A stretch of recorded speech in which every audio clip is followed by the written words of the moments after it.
ಪ್ರೀತಿಯ ದೇವರ ಮಕ್ಕಳೇ, ಕರ್ತನ ನಾಮದಲ್ಲಿ ಬಲವಾದ ಮಹತ್ವ ಕಾರ್ಯಗಳನ್ನು ಮಾಡಿದ ಎಲಿಯ ಎಂಬ ಪ್ರವಾದಿ ಕೂಡ ಸೋತು ಹೋದನು.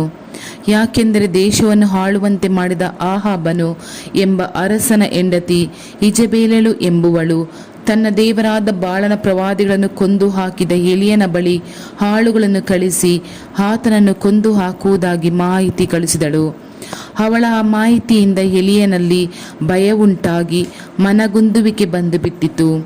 ಆದ್ದರಿಂದ ಆತನು ಪ್ರಾಣ ಭಯದಿಂದ ತಪ್ಪಿಸಿಕೊಳ್ಳಲು ಅರಣ್ಯಕ್ಕೆ ಓಡಿ ಹೋಗಿ ಯಾರಿಗೂ ತಿಳಿಯದ ಒಂದು ಸ್ಥಳದಲ್ಲಿ ಒಂದು ಜಾಲಿ ಗಿಡದ ಕೆಳಗೆ ಮಲಗಿಕೊಂಡು, ಸಾಕು ಕರ್ತರೆ, ನನ್ನ ಪ್ರಾಣವನ್ನು ತೆಗೆದುಕೋ ಎಂದು ಹೇಳಿ ಬೇಡಿದನು. 1 ಅರಸ 19ನೇ ಅಧ್ಯಾಯ 1-5 ವಾಕ್ಯದವರೆಗೂ. ಆದರೆ ಕರ್ತರು ತನ್ನ ದೂತರನ್ನು ಕಳಿಸಿ ಎಲಿಯನ ಸೋಲುವಿಕೆಯನ್ನು ನೀಗಿಸಿ ಆತನನ್ನು ಬಲಪಡಿಸಿದರು. ನನ್ನ ಪ್ರೀತಿ ದೇವರ ಮಕ್ಕಳೇ, ಇಂದು ನೀವು ಕೂಡ ಯಾವುದೋ ಸಮಸ್ಯೆಯಿಂದಾಗಿ ಎಲಿಯನ ಹಾಗೆ ಸೋತು ಹೋಗಿ, ಇನ್ನು ನಾನು ಯಾವುದಕ್ಕಾಗಿ ಈ ಲೋಕದಲ್ಲಿ ಬಾಳಬೇಕು, ಕರ್ತರು ನನ್ನನ್ನು ತೆಗೆದುಕೊಂಡರೆ ಒಳ್ಳೆಯದು ಎಂದು ಹೇಳಿ ನೀವು ಕೊರಗುತ್ತಿದ್ದೀರಾ? ಹೌದು, ನಾನು ಇಷ್ಟು ಪ್ರಾರ್ಥಿಸುತ್ತೇನೆ, ಆದರೆ ನನ್ನ ಜೀವನದಲ್ಲಿ ಯಾವುದು ನಡೆಯಲಿಲ್ಲ ಎಂದು ಹೇಳಿ ಸೋತು ಹೋಗಿದ್ದೀರಾ? ಸೋತು ಹೋಗದಿರಿ ಪ್ರೀತಿಯ ದೇವರ ಮಕ್ಕಳೇ. ಯಾಕೆಂದರೆ ಕರ್ತರು ಇಂದು ರಾತ್ರಿ ನಿಮ್ಮನ್ನು ನೋಡಿ, ನನ್ನ ಮಗಳೇ, ನನ್ನ ಮಗನೇ, ಸದ್ಯದ ಪರಿಸ್ಥಿತಿಯ ಬಗ್ಗೆ ಚಿಂತಿಸಬೇಡ, ಭಯಪಡಬೇಡ, ನಿನಗೆ ನಾನು ಇದ್ದೇನೆ ಎಂದು ಹೇಳಿ ನಿಮಗೆ ವಾಗ್ದಾನ ಮಾಡುತ್ತಾರೆ. ನನ್ನ ಪ್ರೀತಿಯ ಮಕ್ಕಳೇ, ನಮ್ಮ ವಿರೋಧಿಯಾದ ದುಷ್ಟ ಸೈತಾನನು ನಿಮ್ಮನ್ನು ಹೆದರಿಸಿ ನೀವು ಸೋತು ಹೋಗುವ ಹಾಗೆ ನಿಮಗೆ ವಿರೋಧವಾಗಿ, ನಿಮ್ಮ ಕುಟುಂಬಕ್ಕೆ ವಿರೋಧವಾಗಿ, ನಿಮ್ಮ ಸುತ್ತಮುತ್ತಲೂ ಇರುವ ಮನುಷ್ಯರನ್ನು ಎಬ್ಬಿಸುವನು.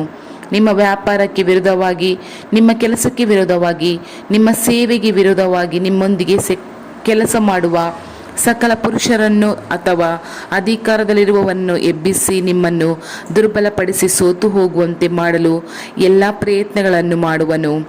ಆದರೆ ಯಾವುದಕ್ಕೂ ಹೆದರಬೇಡಿರಿ, ಕರ್ತರು ನಿಮ್ಮನ್ನು ಸೋತು ಹೋಗಲು ಬಿಡುವುದಿಲ್ಲ. ಯಾಕೆಂದರೆ ಸೋತು ಹೋಗುವವರಿಗೆ ಕರ್ತರು ತ್ರಾಣವನ್ನು, ನಿರ್ಬಲನಿಗೆ ಬಲವನ್ನು ಕೊಡಲು ಇದ್ದಾರೆ. ಯೆಶಾಯ 40ನೇ ಅಧ್ಯಾಯ 29ನೇ ವಾಕ್ಯದಲ್ಲಿ ಎಂತಹ ಸಮಸ್ಯೆಗಳನ್ನು ನೀಗಿಸಲು ಶಕ್ತರಾಗಿದ್ದಾರೆ.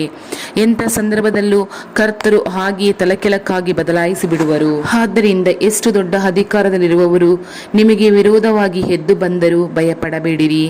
ಕಾರಣ ನಿಮ್ಮೊಂದಿಗಿರುವ ಕರ್ತರು ಸಕಲ ಅಧಿಕಾರಿಗಳ ಮೇಲೂ ಅಧಿಕಾರ ಮಾಡಬಲ್ಲ ಉಳ್ಳಾತನು.